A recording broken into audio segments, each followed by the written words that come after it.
So your dream is to live and work in Spain as an American, but you don't know how to do it? Well, the Auxiliares de Conversacion Program, also known as the North American Language and Culture Assistance Program here in Spain, is the perfect way to do so. And we're gonna walk you step by step through the application so you know what you need to apply, when you need to apply, and how you need to do it so you can secure your spot in Spain and begin your dream of working and living abroad in Spain.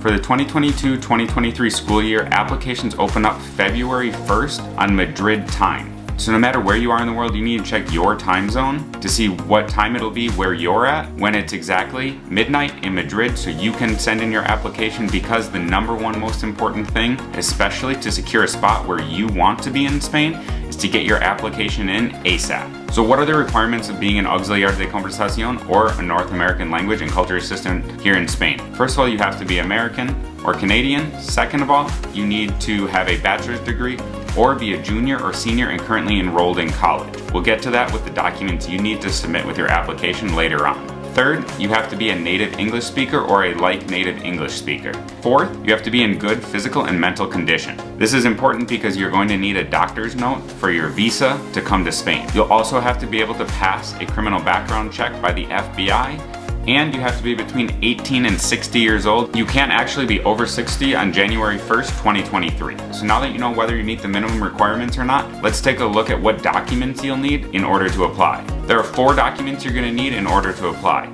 First, you're going to need a copy of your US passport. Secondly, you'll need a copy of your official college transcript or diploma. This is important. If you're already graduated, you can just use a picture of your diploma. However, if you're still in school, as we said before, a junior or a senior, you can use your official college transcripts. You're also going to need a cover letter describing why you want to come. They also call it a letter of motivation. It's basically 250 words describing why you want to come to Spain and why you want to be an Auxiliar de Conversacion. Lastly, you're going to need a letter of recommendation written either by a college advisor, college professor, or a supervisor. Now, the most important thing is it has to be on the letterhead of the university from the professor or on the organization of the supervisor you have write the letter for you. If you don't want to ask your current supervisor because you don't want to leave your current job, just go ahead and ask an old supervisor or an old college professor, as long as it's been within 5 years. Now we're going to take a look at the website so you can see what it looks like when you go apply. Now this is the website for the Auxiliar or North American Language and Culture Assistance Program here in Spain. If you scroll down on the side here, you're going to see applying to NALCAP. That's where you're going to go to apply. You're going to use their system called Profex to do your application through. You're going to do this every single year you do the Auxiliar program. It's going to be your best friend and your worst enemy because it's not very user-friendly. However, in recent years, they've made it a little bit easier to navigate. Now, the application opens up on February 1st, but before February 1st happens, the important thing is that you get all your documents. So when you open up Profex and log in using your passport number, what you're going to see looks like this. From there, you're going to go to the curriculum section, and you're going to start filling out your personal information, academic background, any teaching experience, your languages.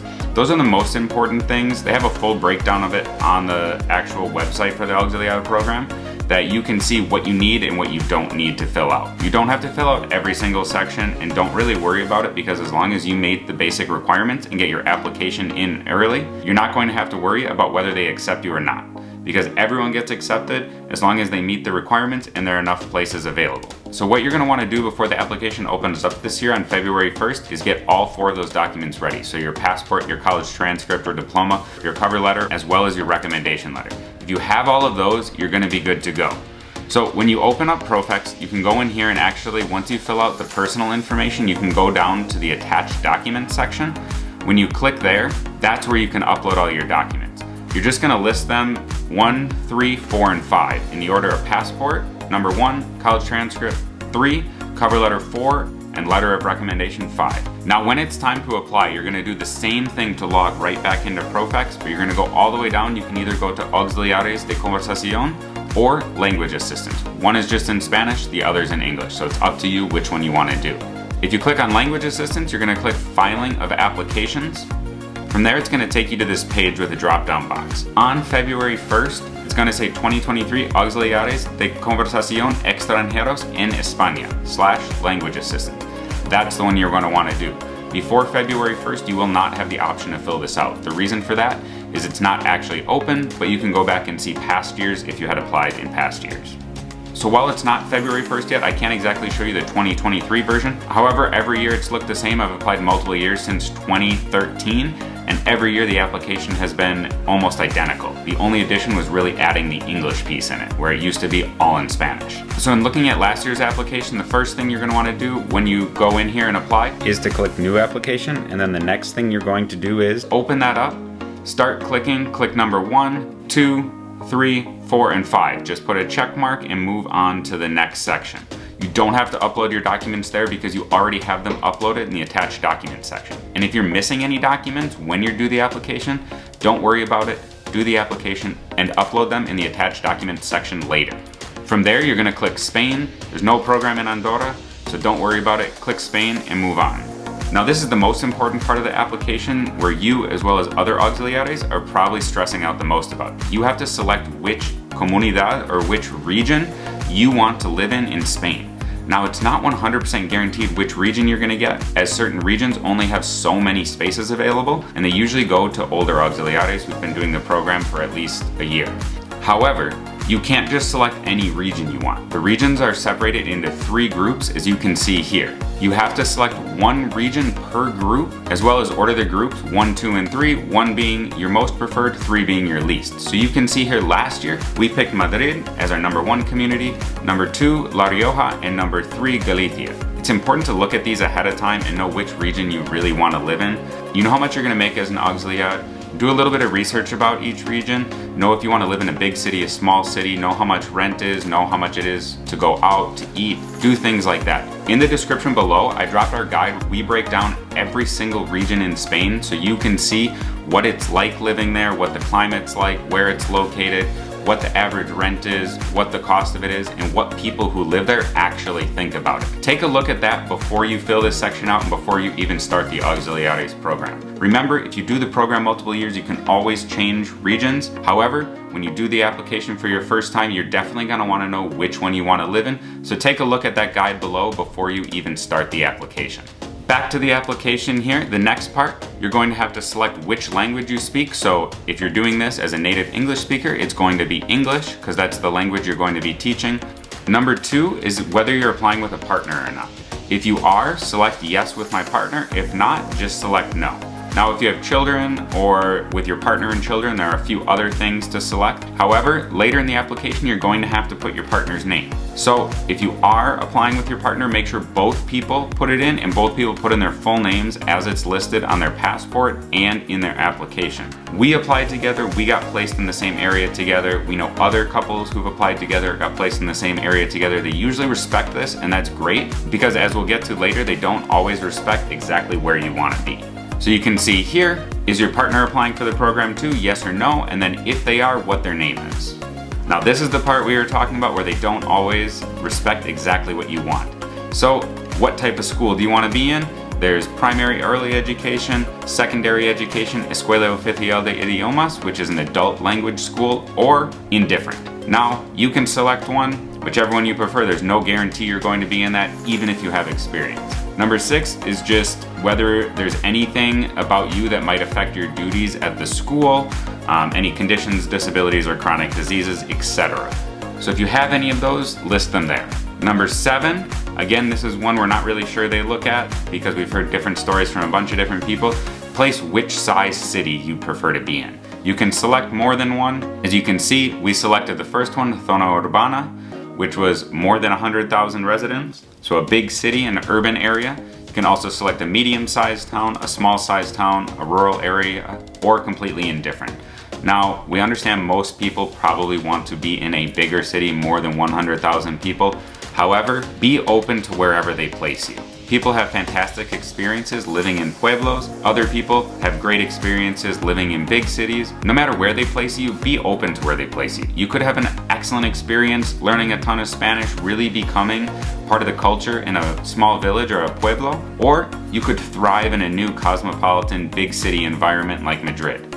It's really different depending on the person, so don't just say no to your placement if you don't get exactly where you want to be placed. So my biggest recommendation is to simply keep an open mind to no matter where you're placed, to find the best place for you. Because there are so many awesome possibilities, whether it's in a small pueblo or a big city in Spain. Spain is so diverse and has so much to offer that if you're in one place and you want to do the program again, you can always change cities to a bigger area. But having that small city experience, or perhaps that experience you didn't expect, is something that is going to be special and unique to you that no one else gets. So keep an open mind, be open to no matter where you're placed, so you can have a fantastic experience that's truly unique to you and that no one else in the world can have. Section 8 here is just whether you have any specific experience with any of these areas. There's arts and humanities, science, business, music or dance, IT, or tourism and hotel management. If you do, check them, and you might be placed in a school that has some specialty in one of these areas. Lastly, this is just the consulate you have to apply to. So everyone from the United States is assigned a specific Consulate of Spain depending on which state you live in. We lived in Wisconsin, so our consulate was in Chicago.